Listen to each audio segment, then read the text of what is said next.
Morning Metaphysics, good morning everyone, and hello, welcome to a game between Infi versus Lin. This game taking place here on Concealed Hill. A little bit of admin stuff out of the way first. Metaphysics, the Entei versus Hot game does not work. I don't know if you want to find another game to throw up in there. Up to you. As we are now getting underway, Infi spawning as human, not choosing random, human spawning over here on the bottom left hand side of the map. Meanwhile, Lin has spawned as the red orc over here on the top right hand side of the map. They did use red versus blue, but it isn't your standard colors. It's actually a little bit more maroon and a little bit more of a dark blue. Gotta dig something. Yeah, not quite sure why. It doesn't even show up in the, what's it called? It doesn't even show up in the as a possible replay. I'm not quite sure why. I know it is a legitimate WarCraft 3 replay. Can't make any real sense of it. But let's just go ahead and get things underway here. We are going to be going for an Archmage coming in from Lin. Meanwhile, we are seeing a Farseer, an Infi. Archmage coming in from Infi. Lin actually going for a Farseer this time around. And I am interested to see what exactly Infi has in store. In a tournament match like this where he knows his opponent. Nice to see you, Cass. Well, nice to see you here, Pyre. Thank you for coming in. Maybe because of that zoom feature or something, that would be unfortunate. Yeah, maybe there's a little that new zoom or something that's going on, not quite working out. Normally, if I don't have the map, it will let me know. So. That would be bad, or I'd have to ask, well, someone would have to help me figure out how to fix my version of WarCraft 3 if that new zoom feature is somehow breaking replays, casts from replays, as we are looking at a tech to tier 2 followed by a barracks. We noticed that there was a delayed barracks coming in from Lin, as Lin opting to go for a fast Farseer and delaying that barracks and now getting up that second orc burrow. It's currently sitting at 17 over 20 supply. That tech to tier 2 already well underway. Voodoo Lounge also being placed down as well, as the Archmage looks to clear out his own green creep camp. Farseer going to try and get some run-by damage onto that Archmage, as the Archmage now heads off to the north, as we're looking at the Footman trying to regather up as well. So far, though, that Archmage is just constantly getting body blocked. Beautiful padding issues there, as Infi's Archmage taking a little bit of damage once more, already down 100 hit points. But then, well, almost in the same breath, the Farseer are suffering the same amount of damage as well. The Spirit Wolves are now heading back down to the south, perhaps to try and do a bit of harassment, as we now see, well, speed building of a scout tower, soon to be upgraded to an arcane tower, as the Militia now going to arms to try and fight them back. Militia already in position before the Spirit Wolves even got there. Good foresight and timing to know when exactly the Militia needed to be switched over in order to, well, defend themselves. Meanwhile, the Spirit Wolves are now making their way back here, as the Farseer is, well, trying to put pressure on Infi. Infi, however, does have the much larger army. You can see 28 supply compared to 23. 15 supply army compared to 11 right now, but that's also because 3 of that supply is currently being trained up back at home, as we're looking at damage across the board pretty much everywhere. All right, Farseer wanted to get a little bit of experience. I believe the Farseer did get that kill right there. Are we going to see that happen again? That is going to be the question. Who's going to get that last shot off there? A Farseer actually given that last shot once there. The Footman backed off a little bit too early. The Archmage finally gets to level 2 after all that time.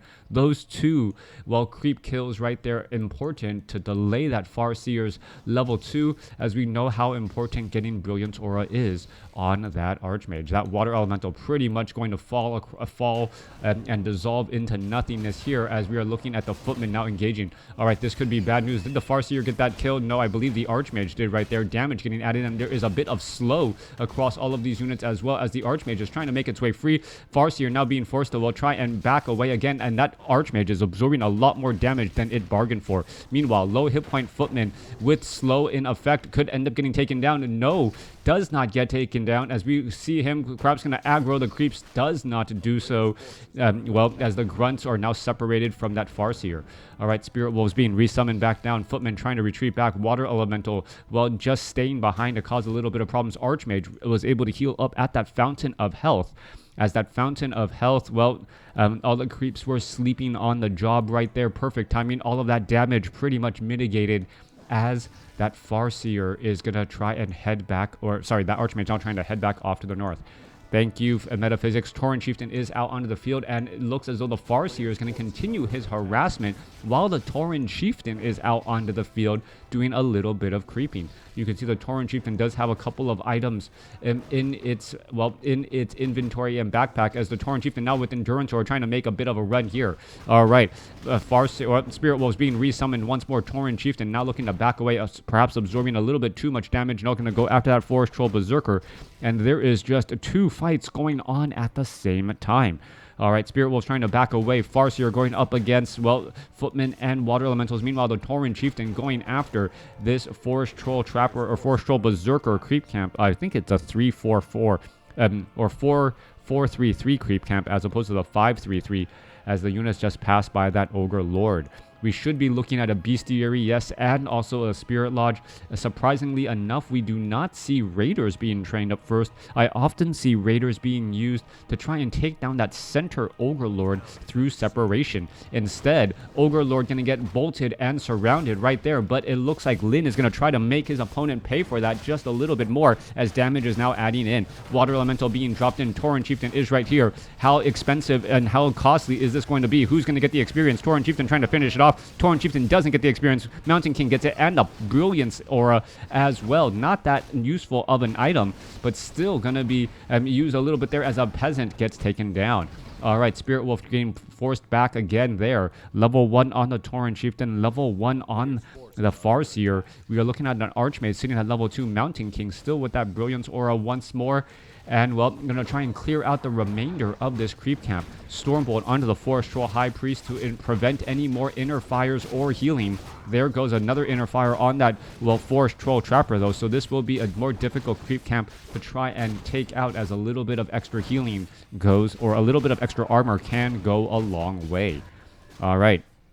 Farseer making its way down to the south once more. If the I gotta say, if the Tauren Chieftain was able to steal that Brilliance Aura, that would be a major item for Lin. This game has been pretty much non-stop action since the very beginning. That early harassment by that Farseer of trying to delay things, both sides sitting on level 2 on their, well, on their tanky second hero. That tanky second hero is perhaps going to be determining the victor of the game more than the primary heroes now. The Farseer with their range attack and the Spirit Wolves is effective, but it's really going to come down to that Tauren Chieftain versus that Mountain King. Those AoE effects, the stuns, the amount of damage the Mountain King is able to do with that Thunderclap and that slowing effect going to be incredibly important, as that Mountain King does go for Thunderclap second. Priests are at adept training already. We are looking at a large or 4 priests already, and those 4 priests should be able to heal back up. And something that you don't normally pendant of energy given to the Mountain King, that is going to be a bit of a, well, extra damage, or definitely in the books, as that Mountain King, once it gets to level 2, perhaps going to be going for level 2 Thunderclap. All right, things are looking up to turn into a stomp versus a thunderclap game already. Both sides are going to be fighting their way through.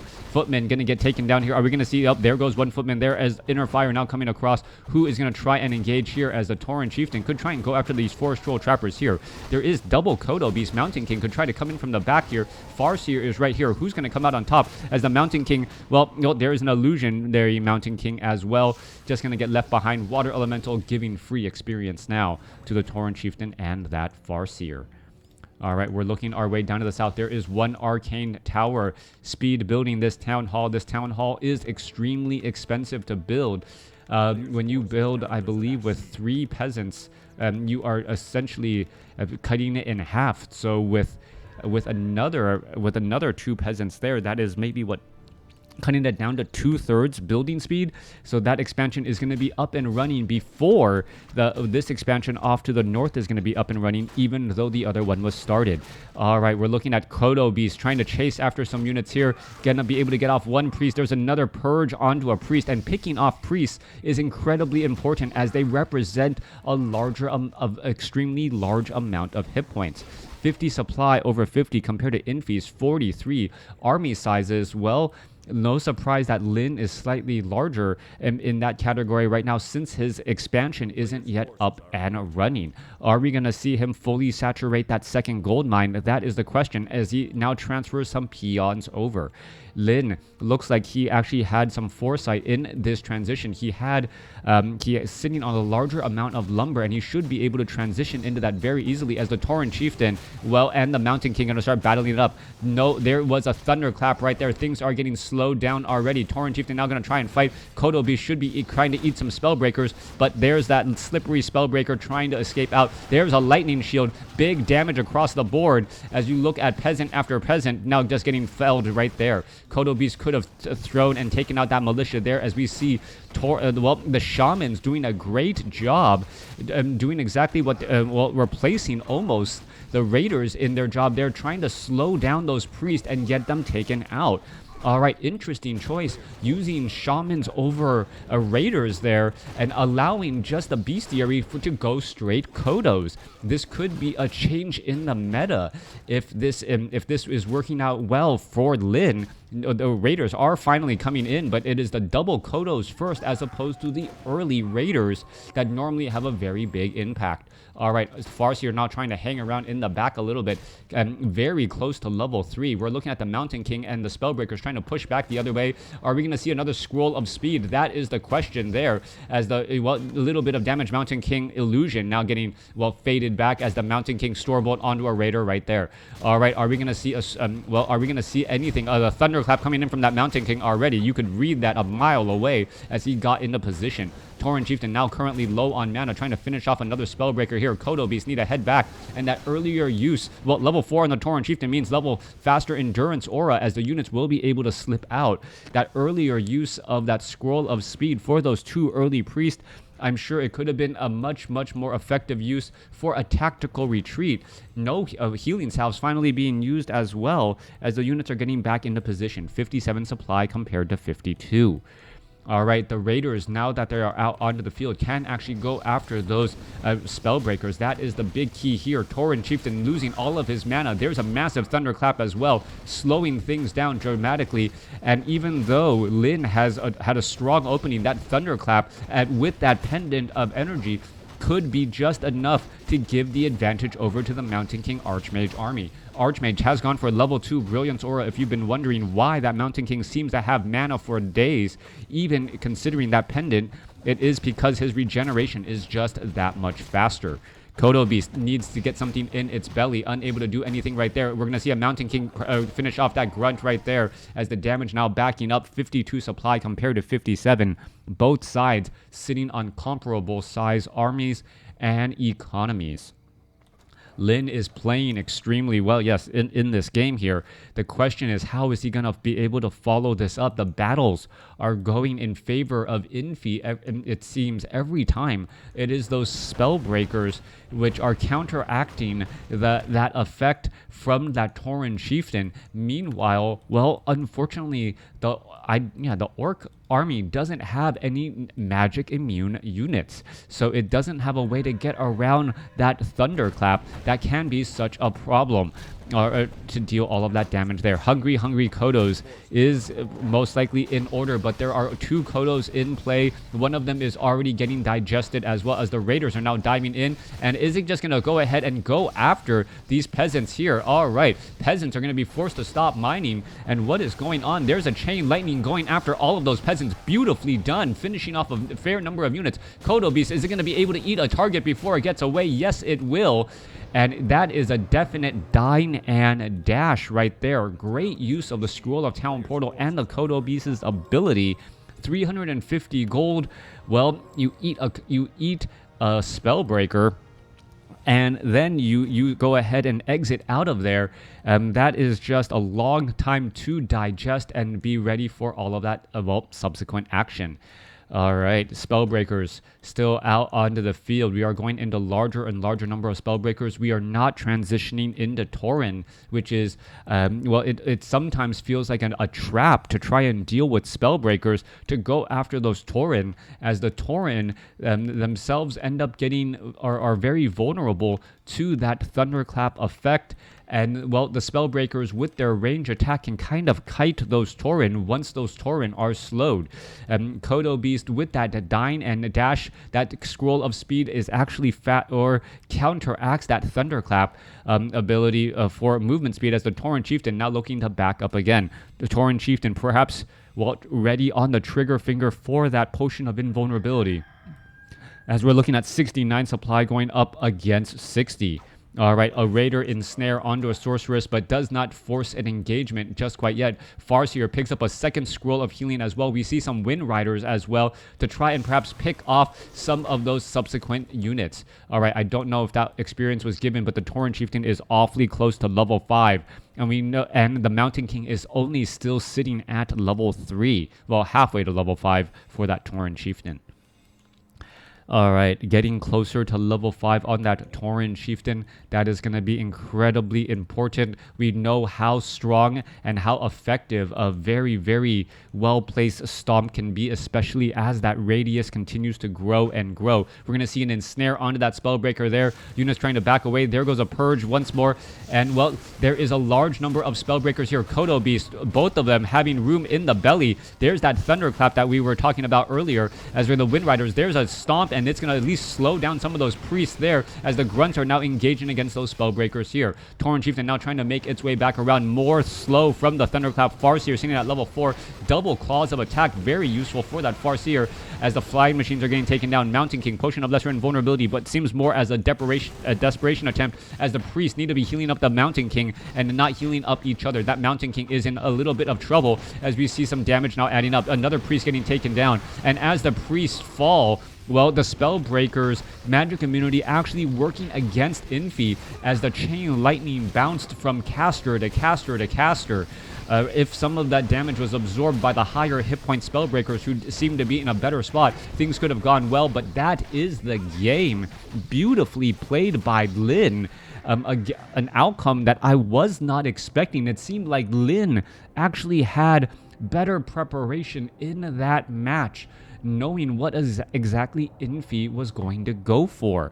Early Farseer, no barracks until tech to tier 2, getting that tech to tier 2, going for that Spirit Lodge and the Bestiary, and then going for Kodo first as opposed to Raiders. That was something I haven't seen in Orc players in quite some time. The little bit of additional damage output, but more importantly, the ability for those Kodos to digest their target early on. And getting those 2 early Kodos was just a matter of attrition over time. Being able to digest an additional 2 Spellbreakers, since he didn't have to get Raiders and Ensnare earlier, ended up being the key factor. Having a 6 supply or 9 supply advantage over your opponent as the game wears on was just very, very apparent in this match here. Yes, the Spellbreakers were a problem, but at that point, it seemed like, it seemed like in that final fight, I mentioned it in the battle, that Chain Lightning was greatly effective against all of the casters. The Tauren Chieftain was able to dive in, get in a Stomp, and then as you saw some low hit point casters, that Chain Lightning bounced from low hit point caster to low hit point caster, completely ignoring the Spellbreakers. Yes, I think there was a bounce onto the heroes as well, but by that point, all the priests were gone and that battle was downhill. High class play coming in from Lin, taking out or winning that game in against Infi. Beautifully played. Hats off to the winner. Thanks for watching. Thanks for listening. Hope you guys enjoyed it.